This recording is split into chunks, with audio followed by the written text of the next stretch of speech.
ओम शांति। 2 नवंबर 2023 के मुरली के महावाक्य हैं। आज की मुरली क्लास में स्वयं भगवान निराकार शिव परम पिता परमात्मा विश्व कल्याणकारी सर्वोदया ज्ञान सूर्य बेहद का देने वाले बेहद के बाप ने मुरली में कहा, मीठे बच्चे, याद रूपी दवाई से स्वयं को एवर निरोगी बनाओ। याद और स्वदर्शन चक्र फिराने की आदत डालो तो विक्रमाजीत बन जाएंगे। अब कई समझते हैं छोटा मोटा रोग तो ठीक नहीं हो रहा है, दिन रात बाबा बाबा करते हैं, फिर भी ये रोग तो जाते नहीं है। तो बाबा कहते हैं, मीठे बच्चे, जो तुमको अभी जो रोग है, चाहे वो शारीरिक रोग हो या किसी रिलेशन के द्वारा खिटपिट हो या किसी मनुष्यात्मा के द्वारा आपको कष्ट मिल रहा है या प्रकृति के द्वारा ही क्यों ना मिल रहा हो, तो ये मेरे द्वारा दिए हुए कष्ट नहीं है। ये तुम्हारे ही विकर्मों की सजा है, तुम्हारे ही किए कर्मों का तुमको हिसाब चुकाना है।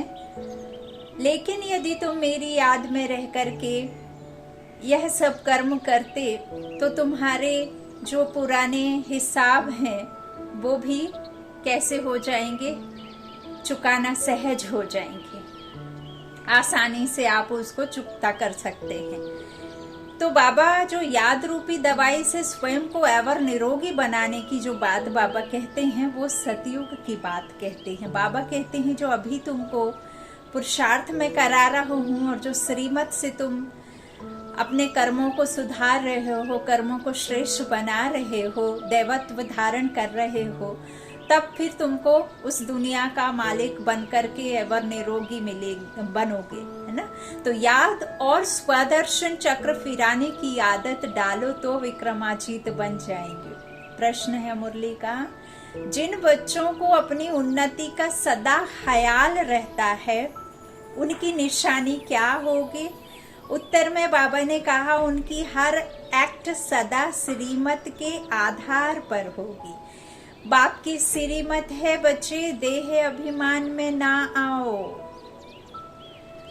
आपको पता है जैसे ही द्वापर शुरू होता है वैसे ही जो त्रेता और सतयुग के महल होते हैं, इतना अपार धन होता है कि जिसकी आपने कल्पना भी नहीं की होती है।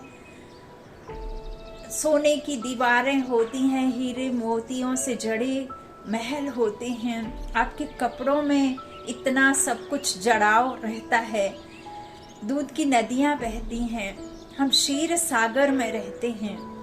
ऐसे सुख की दुनिया का सडनली उथल पथल कैसे हो जाती है? तो बाबा ने कहा, मीठे बच्चे, वो उथल पथल इसीलिए होती है क्योंकि आप द्वापर में देवी देवता नहीं रहते, आप देह भान में आकर काम चिता पर बैठ जाते हो।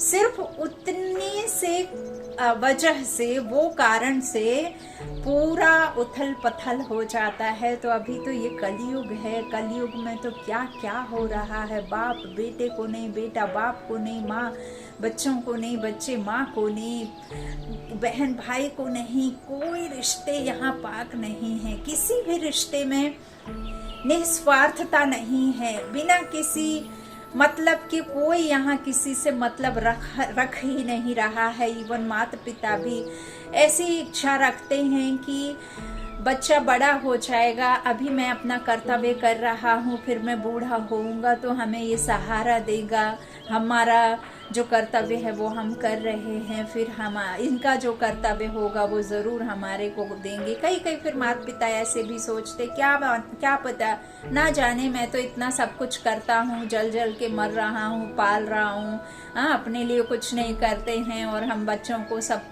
पूरी सुविधाएं देते हैं, उसके बाद पता नहीं बड़े होके भगा ना दें, रखेंगे कि नहीं रखेंगे। तो जो आपने अभी संकल्प किया वो आपके बुजुर्ग होने पर वो सत्य हो जाता है। फिर हम बच्चों को दोष दे देते हैं। अच्छा, यहाँ जो बेहद का बाप निराकार शिव परम पिता परमात्मा है, हमको इतना सब कुछ देते हैं, लेकिन वो कभी भी ऐसे आश नहीं रखते हैं कि मुझे बच्चे बाद में कुछ सहारा दे, क्योंकि वो निराकार है ना, वो देने वाला है, वो लेने वाला नहीं है। किसी भी तरह की आश बाप हमसे नहीं रखते हैं। तो बाबा कहते हैं कि माँ बाप की श्रीमत क्या है, बच्चे देह अभिमान में ना आओ, याद की यात्रा का चार्ट रखो, अपने हिसाब किताब का पोता मेल रखो, चेक करो कितना समय हम बाबा की याद में रहे, कितना समय किसको समझाया। गीत है तू प्यार का सागर है। ओम शांति। यहाँ जब बैठते हो तो बाप की याद में बैठना है। माया बहुतों को याद करने नहीं देती, क्योंकि देह अभिमानी है। कोई को मित्र संबंधी, कोई को खान पान आदि याद आता है। माताओं बहनों को सबसे ज्यादा नल का पानी याद आता है कि टाइम वाले नल आ गए हैं, पीने को पानी नहीं है। बच्चों को खाने की याद आती है कि खाना बनाना है, जाकर के भोगना तो हमें ही है। बाबा आपने तो कह दिया मुरली सुन लो, मुरली सुनने आ जाओ, लेकिन घर जाके कोई दूसरा नहीं बना के देगा, हमको ही बनाना है। माताओं बहनों को बड़ी फिक्र रहती है कि घर जाकर के मुझे चूल्हे में ही झुकना है, झोंकना है खुद को, है ना। तो मुरली में ध्यान नहीं रहता है।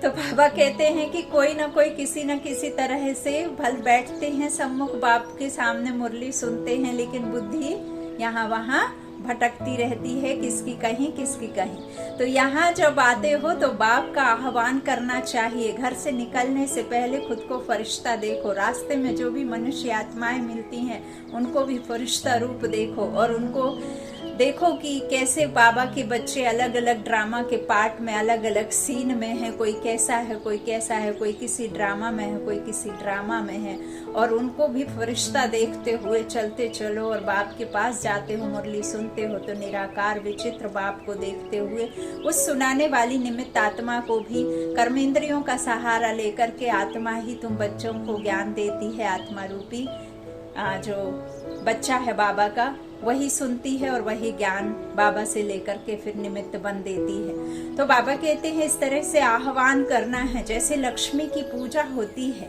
तो लक्ष्मी का आह्वान करते हैं। कहते हैं ना, मूर्ति में प्राण प्रतिष्ठा हो गई है, अब इनमें बल आ जाएगा, इनको पूजन करने से हमें भी वही सब मिलेगा जो इनके पास है, ऐसे सब कहते हैं।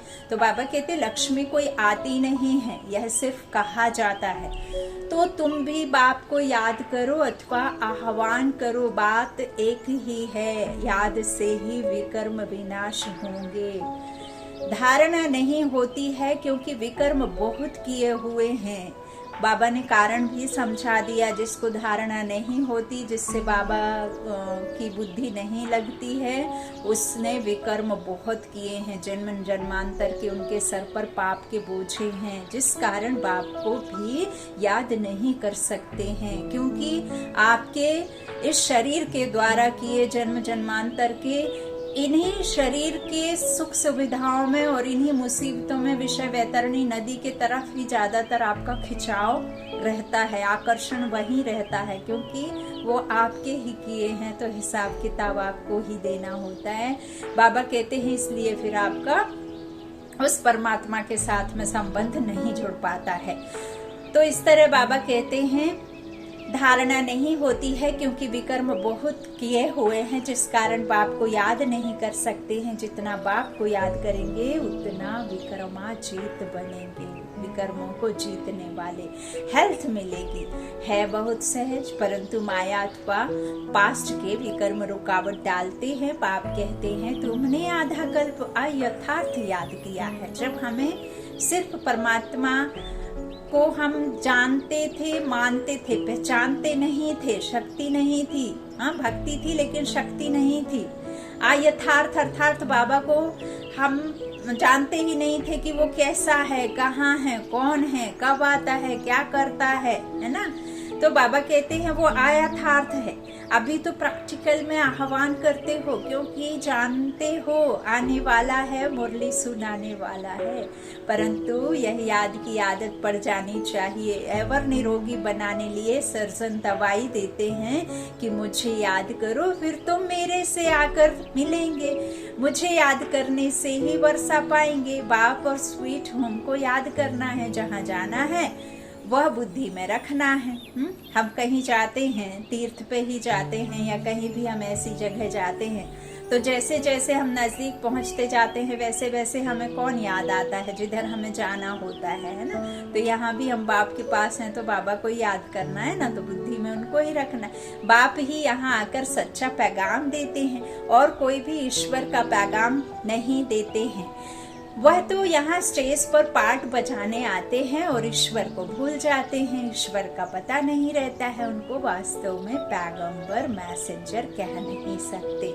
आजकल आपने देखा भक्ति में इतने सारे जो चलने वाले हैं, वो भल नहीं कहते हैं कि मैं भगवान हूँ, लेकिन वो भगवान के नजदीक होते हैं। भक्ति में भी उनसे लगन लगाते हैं, कोई कृष्ण से, कोई मीरा जैसे कोई है, कोई हनुमान, कोई किसी का भक्त, कोई राम का, कोई किसी का, ऐसे रहते हैं। तो हम उन्हें भगवान समझ बैठते हैं। अब भगवान बाजारों में बिकने वाली चीज तो नहीं है, या आपकी 1 लाख और 2 लाख की राशि देने से तो भगवान की प्राप्ति नहीं होगी। वो जब इतने फेमस हो जाते हैं कि उनका एक बार का जो स्पीच होता है, वो जो हमें बताते हैं कि कृष्ण कौन है, कैसे हैं, हनुमान कौन है, राम कौन है, ऐसे जब वो कथाएं सुनाते हैं या किसी भी तरह का हमें वृत्तांत बताते हैं, चाहे वो शिव पुराण हो, चाहे किसी भी तरह का जो बताते हैं गीता पाठशाला में या जो भी, तो वहाँ पे जब हम किसी अच्छे चेहरे को, अर्थात जो दुनिया में जिनका बोलबाला है, जिनका नाम है, जो महान कह सकते हैं हम उन्हें, वो जब स्टेज पे आते हैं तो एक बार की स्पीच का वो कम से कम 1 लाख 1.5 लाख रुपए लेते हैं। तो आप इससे क्या कहेंगे? भगवान का परिचय देना कहेंगे? क्या भगवान बिकता है? हा? और उसके इतने फॉलोअर्स भी हो जाते हैं कि उनके पीछे पीछे इतने लगे होते हैं, उन्हें ही भगवान समझ बैठते हैं, जबकि वो तो खुद भगवान को नहीं जानते हैं, जिससे हम भगवान बना करके भगवान जैसे देखने लग जाते हैं। तो ये भी ड्रामा में पार्ट है। बाबा कहते हैं इसमें भी किसी का दोष नहीं है, यह तो होना ही है, क्योंकि भक्ति नहीं होगी तो ज्ञान कैसे मिलेगा। तो ये सब बात बाबा बैठ बच्चों को समझाते हैं। आखिर में सब बाबा को ही जानेंगे, मानेंगे। तो बाबा कहते लेकिन फिर देर हो जाएगी, आखिर में जानेंगे। तो बाबा कहते हैं उनको ईश्वर का पता नहीं है, वास्तव में उन्हें मैसेंजर पैगंबर नहीं कह सकते।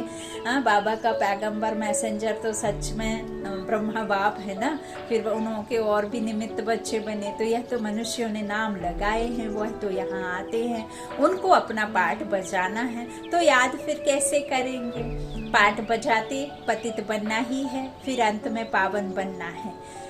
पावन तो बाप ही आकर बनाते हैं, बाप की याद से ही पावन बनना है। बाप कहते हैं पावन बनने का एक ही उपाय है देह सहित जो भी देह के संबंध हैं उनको भूल जाना, बुद्धि से समर्पित हो जाना।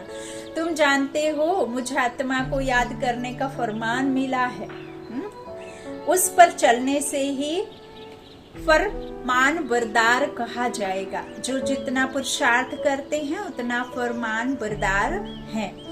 याद कम करते तो कम फरमान बरदार हैं, है ना। बाबा का ऑर्डर नहीं मानते तो फरमान बरदार पद भी ऊंच पाते हैं। बाप का फरमान है, एक तो मुझ बाप को याद करो, दूसरा नॉलेज धारण करो। याद नहीं करते तो सजाएं बहुत खानी पड़ती, क्योंकि फिर आपको खुद को लड़ना है। यदि आप याद में रहोगे तो परमात्मा की शक्ति और आप सिर्फ दिखावे के रहेंगे। आपकी उंगली परमात्मा की शक्ति, आपके मुख का आधार और परमात्मा की शक्तिशाली बोल। जहाँ बातों की लड़ाई है वहाँ आप नहीं परमात्मा को कंबाइन करके बोलेंगे तो आप नहीं परमात्मा बोलेंगे। सिर्फ आपका मुख दिखाई देगा कि आप बोल रहे हैं, लेकिन बोलने वाला वो शक्तिशाली बाप होगा। तो बाबा कहते हैं याद में रह करके करोगे तो अच्छा होगा, नहीं याद में रह करके करोगे तो सजाएं बहुत खानी पड़ेंगी। स्वदर्शन चक्र फिराते रहेंगे तो बहुत धन मिलेगा। भगवान वाज मुझे याद करो और स्वदर्शन चक्र फिराओ, अर्थात ड्रामा के आदि मध्य अंत को जानो।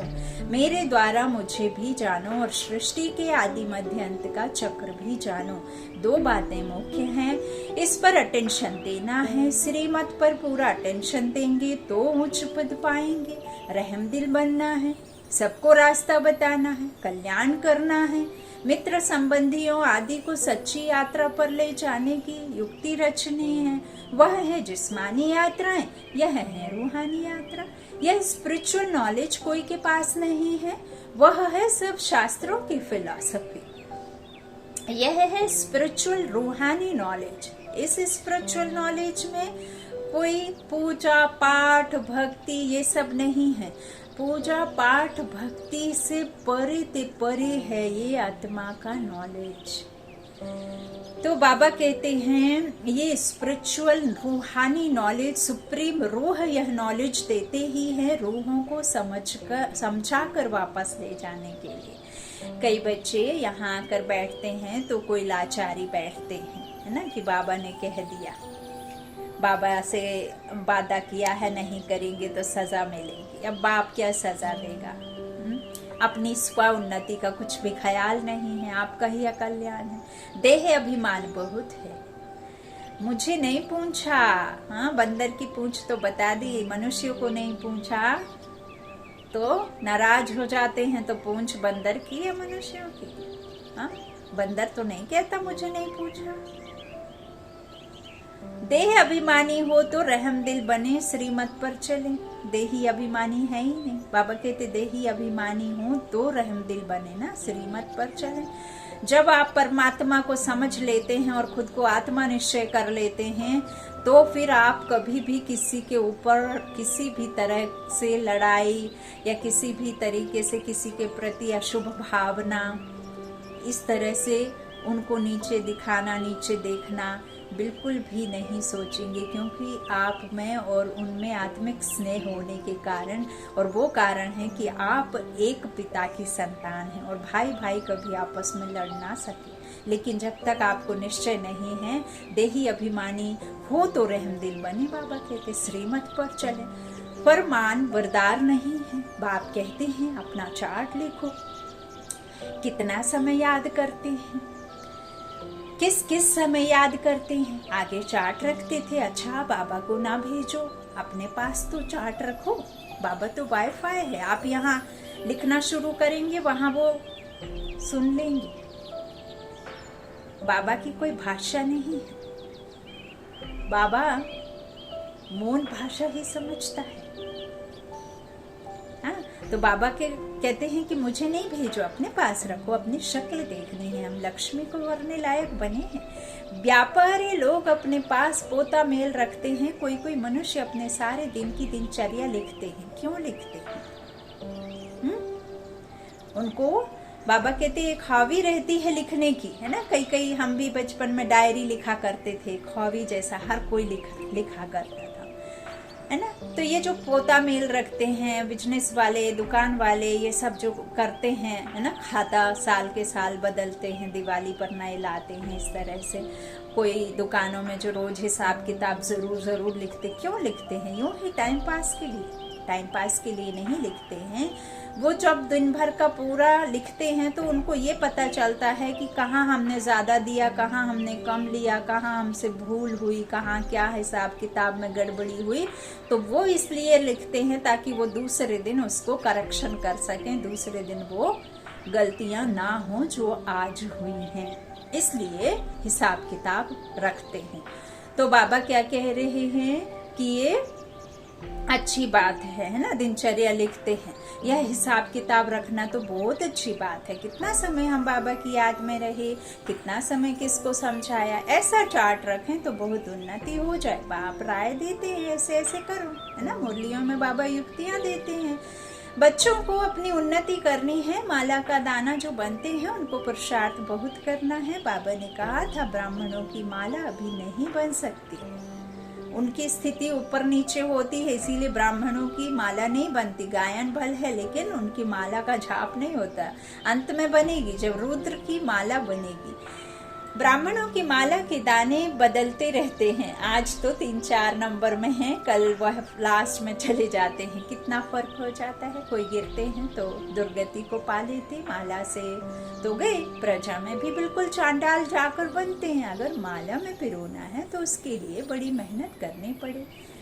बाबा बहुत अच्छी राय देते हैं, अपनी उन्नति कैसे करो सबके लिए कहते हैं। भल कोई गूंगा होते भी इशारे से कोई को बाप की याद दिला सकते हैं, बोलने वाले से ऊंचा जा सकते हैं। अंधे लूले कैसे भी हों तंदुरुस्त से भी जास्ती पद पा सकते हैं। कहते हैं ना, यदि भगवान की कोई भाषा होती, भगवान को यदि यही साज सज्जा शरीर की कपड़े लत्ते गेरुआ रंग और यही सब पसंद होता तो उनको उनकी याद कैसे परमात्मा तक पहुंचती। जो सूरदास हैं, जो गूंगे हैं, जो बहरे हैं, क्या उनका साथी भगवान नहीं है? उनका भी साथी भगवान है। भगवान की कोई भाषा नहीं, भगवान तो भाव का भूखा है। भगवान आपकी दिल की चाहत को प्रेम करता है, जो दिल से और प्रेम से याद करता है उसके साथ खड़ा होता है। और जो सिर्फ भगवान को प्यार करे वो भगवान को प्यारा नहीं है। जो सबको प्यार करे, जो कर्म अच्छे करे, जो सबको एक समान देखे, वो बाप को प्यारा है, उसका साथ बाप देता है। मेरा बच्चा अच्छा, पड़ोसी का बच्चा बुरा, पड़ोसी का बच्चा बदसूरत, मेरा बच्चा सुंदर। एक माँ की दुआ होता है बच्चा, हर माँ के लिए राजा होता है बच्चा, प्रिंस होता है बच्चा। किसी को भी इस तरह से कभी मन में लाना नहीं। तो बाबा कहते हैं अंधे लूले कैसे भी हों तंदुरुस्त से भी जास्ती पद पा सकते हैं। सेकंड में इशारा दिया जाता है, सेकंड में जीवन मुक्ति गाई हुई है ना। बाप का बना और वर्षा तो मिल ही जाएगा। फिर उसमें नंबरवार पद जरूर हैं। बच्चा पैदा हुआ और वर्षे का हकदार बन जाता है। यहाँ तुम आत्मा तो हो ही, मेल्स तो फादर से वर्षे का हक लेना है। वारिस बच्चे हो कि नहीं, सारा मदार पुरुषार्थ के ऊपर है। ऐसे नहीं है कि जैसे आजकल का चलन है कि बाप की प्रॉपर्टी लड़कियों में भी लड़कों में भी इक्वल होने लगी। पहले तो सिर्फ लड़कों को मिलती थी, अब लड़कियों को भी बराबर हिस्सेदार बनाया जाता है। तो बाबा कहते हैं कि ऐसा इधर नहीं है, यहाँ है तो मेरा वर्षा सबके प्रति, लेकिन जो पुरुषार्थी होगा, जो उन गुणों को धारण करेगा, जो मेरा सच्चा सच्चा क्या करेगा, यथार्थ समझेगा, मुझे पहचानेगा और मुझे पहचान करके जो मेरे पास में है उसे अपने में धारण बनाएगा, धारणा करेगा, है ना। खुद में भी तो स्वरूप बनना है, वो सब अपने में भी तो लाना है, तब तो आप हकदार बनेंगे। तो बाबा कहते हैं यहाँ तुम आत्मा तो हो ही, सब मेल्स ना, तो फादर का हक लेना है। सारा मदार पुरुषार्थ पे है। फिर कहेंगे कल्प पहले भी ऐसे पुरुषार्थ किया था। माया के साथ बॉक्सिंग है। पांडवों की थी ही माया रावण से लड़ाई। कोई तो पुरुषार्थ कर विश्व के मालिक डबल सिरताज बनते, कोई फिर प्रजा में भी नौकर चाकर बनते। सभी यहाँ बढ़ रहे हैं, राजधानी स्थापन हो रही है। अटेंशन जरूर आगे वाले दानों तरफ जाएगा। 8 दाने कैसे चल रहे हैं पुरुषार्थ से मालूम पड़ता है। ऐसे नहीं अंतर्यामी है, सबके अंदर को रीड करते हैं। बाबा कहते हैं वो तो यहाँ की पढ़ाई से करते हैं, मैं तो आत्माओं का अंतर्यामी हूँ। लेकिन जो बच्चे दिन रात मेरे को याद करते, कर्म में रहते जो हैं बच्चे, वो फिर उनके मन की मैं जानता हूँ। नहीं, बाबा कहते हैं मैं अंदर का रीड नहीं करता हूँ, अंतर्यामी माना जानी जाननहार, सब कुछ जानने वाला, इस सृष्टि का आदि मध्य अंत का, आत्माओं की दुर्गति सदगति का। हाँ, तो ऐसे नहीं कि हर एक के दिल की बात बैठकर जानते हैं। जानी जाननहार अर्थात नॉलेजफुल। सृष्टि के आदि मध्य अंत को जानते हैं। एक एक की दिल को थोड़े ही बैठ रीड करेंगे। मुझे थॉट रीडर समझा है क्या? मैं जानी जाननहार हूँ, अर्थात नॉलेजफुल हूँ। पास्ट प्रेजेंट फ्यूचर को ही सृष्टि का आदि मध्य अंत कहा जाता है। यह चक्र कैसे रिपीट होता है, उसकी रिपीटेशन को जानता हूँ। वह नॉलेज तुम बच्चों को पढ़ाने आता हूँ। हर एक समझ सकते हैं कि कौन कितनी सर्विस करते हैं, क्या पढ़ते हैं। ऐसे नहीं कि बाबा एक एक को बैठ जानते हैं। बाबा सिर्फ यह धंधा थोड़े ही बैठ करेंगे। वह तो जानी जाननहार मनुष्य सृष्टि का बीज रूप नॉलेजफुल कहते हैं। मनुष्य सृष्टि के आदि मध्य अंत और जो मुख्य एक्टर्स हैं उनको जानता हूँ। बाकी तो अथाह रचना है। मुख्य एक्टर्स कौन है? लक्ष्मी नारायण राधे कृष्ण है ना, वही लक्ष्मी नारायण वही राधे कृष्ण। रजो अवस्था में स्वयंवर के बाद लक्ष्मी नारायण डिनाइस्टी, पहले वो प्रिंस प्रिंसेस राधे कृष्ण। तो बाबा कहते हैं यह जानी जाननहार अक्षर तो पुराना है, बाकी तो अथाह रचना है। हम तो जो नॉलेज जानता हूँ वह तुमको पढ़ाता हूँ। बाकी तुम क्या क्या करते हो वह सारा दिन बैठकर देखूंगा क्या? मैं तो सहज राजयोग और ज्ञान सिखलाने आता हूँ। बाप कहेंगे बच्चे तो बहुत हैं, मैं बच्चों के आगे प्रत्यक्ष हुआ हूँ। सारे कारोबार बच्चों से है। जो मेरे बच्चे बनते हैं उनका मैं बाप हूँ। फिर वह सगा है वा लगा है, सो मैं समझ सकता हूँ। हर एक की पढ़ाई है। श्रीमत पर एक्ट में आना है, कल्याणकारी बनना है। तुम बच्चे जानते हो बृहस्पति को वृक्षपति डे कहा जाता है। वृक्षपति भी ठहरा, शिव भी ठहरा है तो एक ही। गुरुवार के दिन बच्चों को स्कूल में बिठाते हैं सदगुरुवार। जैसे सोमनाथ का दिन सोमवार है, शिव बाबा सोमरस पिलाते हैं। यूं नाम तो उनका शिव है परंतु पढ़ाते हैं इसलिए सोमनाथ कह दिया है। रुद्र भी सोमनाथ को कहा जाता है। रुद्र ज्ञान अक्षर यज्ञ, रुद्र ज्ञान यज्ञ रचा तो ज्ञान सुनाने वाला हो गया। नाम बहुत रख दिए हैं तो उसकी समझानी दी जाती है, क्योंकि अब रख दिए हैं तो क्लियर भी तो उनका ही काम है करना। नहीं तो मुझे बैठे रहेंगे, प्रश्न पे प्रश्न करते रहेंगे। अब बाप भी कब तक प्रश्न का जवाब ना दे। तो शुरू से यह एक ही यज्ञ चलता है। किसी को भी पता नहीं है कि सारी पुरानी सृष्टि की सामग्री इस यज्ञ में स्वाहा होनी है। जो भी हम स्थूल नेत्रों से देखते हैं वो सब कुछ नहीं रहेगा।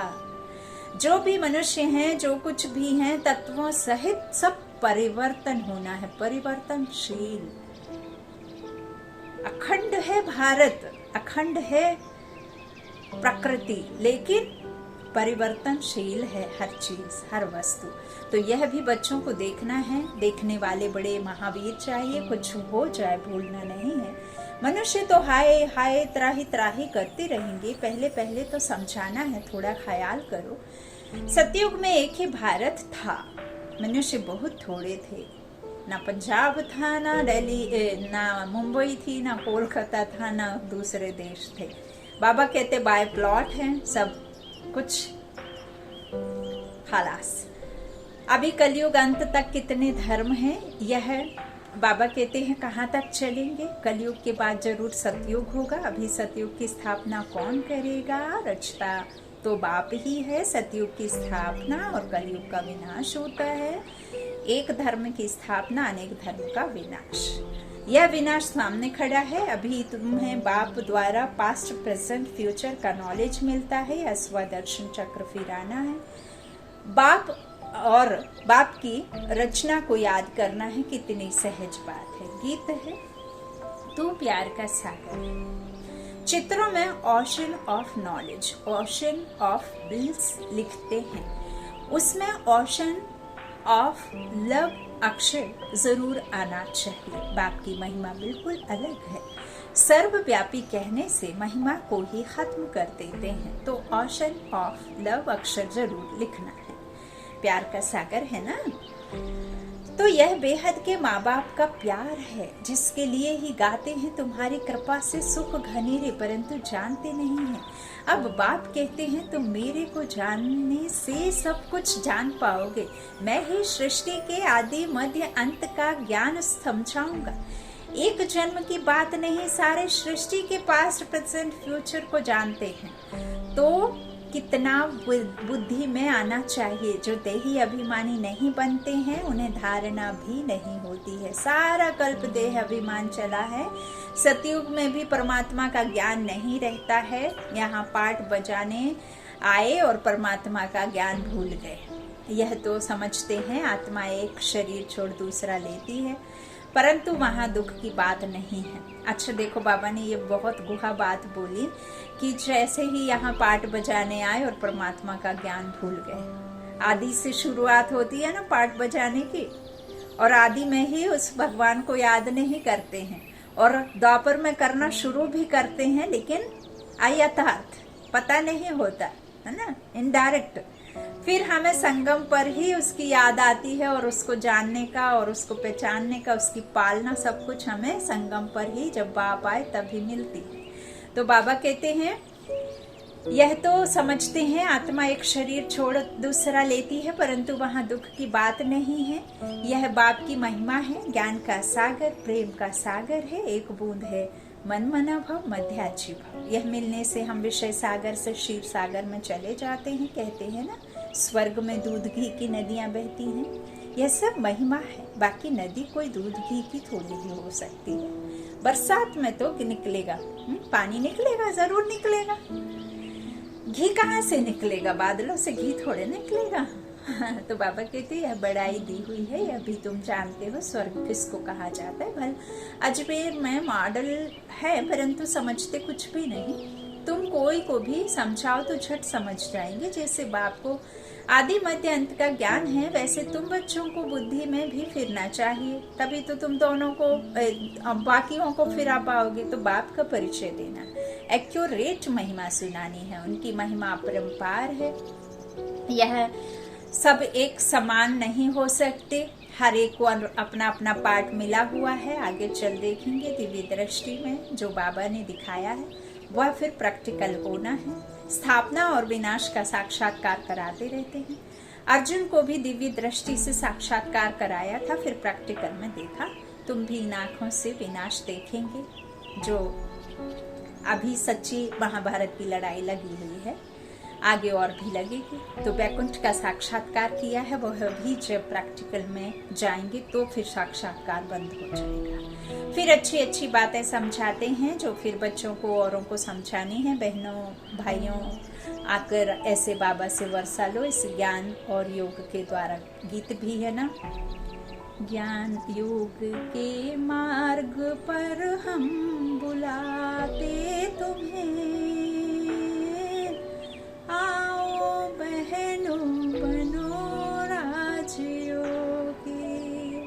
एक दुनिया नई हम दिखाते तुम्हें, आओ भाई बनो राजयोगी। एक ज्योति से तुमको मिलाते। ऐसी बहुत प्यारी प्यारी लाइन है। अभी बहुत दिन से रिपीट नहीं किया, भूल गए। तो बाबा कहते हैं बहनों भाइयों, आकर ऐसे बाबा से वर्षा लो इस ज्ञान और योग के द्वारा। बाबा निमंत्रण पत्र को करेक्ट कर रहे हैं, नीचे सही करते हैं। तन मन धन से ईश्वरीय सेवा पर उपस्थित हैं इस कार्य के लिए। आगे चल महिमा तो निकलनी है। गल्प पहले जिन्होंने वर्षा लिया है उनको आना ही है। बिरादरी के तो आएंगे ही, कहाँ जाएंगे, मेहनत करनी है। फिर खुशी का पारा चढ़ते चढ़ते स्थायी बन जाएगा। फिर घड़ी घड़ी मुरझाएंगे नहीं, तूफान तो बहुत आएंगे, उनको पार करना है। श्रीमत पर चलते रहो, व्यवहार भी करना है। जब तक सर्विस का सबूत नहीं देते तब तक बाबा इस सर्विस में लगा नहीं सकते। अच्छा मीठे मीठे सिक्के लदे बच्चों प्रति माता पिता बाप दादा का याद प्यार और गुड मॉर्निंग। रूहानी बाप की रूहानी बच्चों को नमस्ते। हम रूहानी बच्चों के रूहानी माता पिता बाप दादा को याद प्यार और गुड मॉर्निंग। धारणा के लिए मुख्य सार। पहला बाबा ने कहा श्रीमत पर पूरा अटेंशन देकर अपना और दूसरों का कल्याण करना है, सबको सच्ची यात्रा करानी है, रहम दिल बनना है। मर्सीफुल बाप के बच्चे मर्सीफुल ही हैं। तो दूसरा बाबा ने कहा बाप के हर फरमान को पालन करना है, याद व सेवा का चार्ट जरूर रखना है, स्वदर्शन चक्र फिराना है। वरदान है सच्ची दिल से साहेब को राजी करने वाले, राजयुक्त युक्ति युक्त योग युक्त भव। बाप दादा का टाइटल दिलवाला दिलाराम है। दिल वाले बाप को, बड़े दिल वाले बाप को दिल ही पसंद है। बाबा परम धाम में नहीं, बच्चों की सच्ची दिल में निवास करते हैं, है ना। जो सच्ची दिल वाले बच्चे हैं उन पर साहेब राजी हो जाता है। भगवान को राजी कर सकते हैं सच्चे दिल से, प्रेम से। तो दिल से बाप को याद करने वाले सहज ही बिंदु रूप बन सकते हैं। वह बाप की विशेष दुआओं के पात्र बन जाते हैं। सच्चाई की शक्ति से समय प्रमाण उनका दिमाग युक्त यथार्थ कार्य स्वतः ही करता है। भगवान को राजी किया हुआ है, इसलिए हर संकल्प, बोल और कर्म यथार्थ होता है। वह राजयुक्त, योग युक्त बन जाते हैं। राजयुक्त, योग युक्त बन जाते हैं। स्लोगन है, बाप के लव में सदा लीन रहो तो अनेक प्रकार के दुख और धोखे से बच जाएंगे। बाप के लव में सदा लीन रहो तो अनेक प्रकार के दुख और धोखे से बच जाएंगे। अच्छा, ओम शांति, ओम शांति।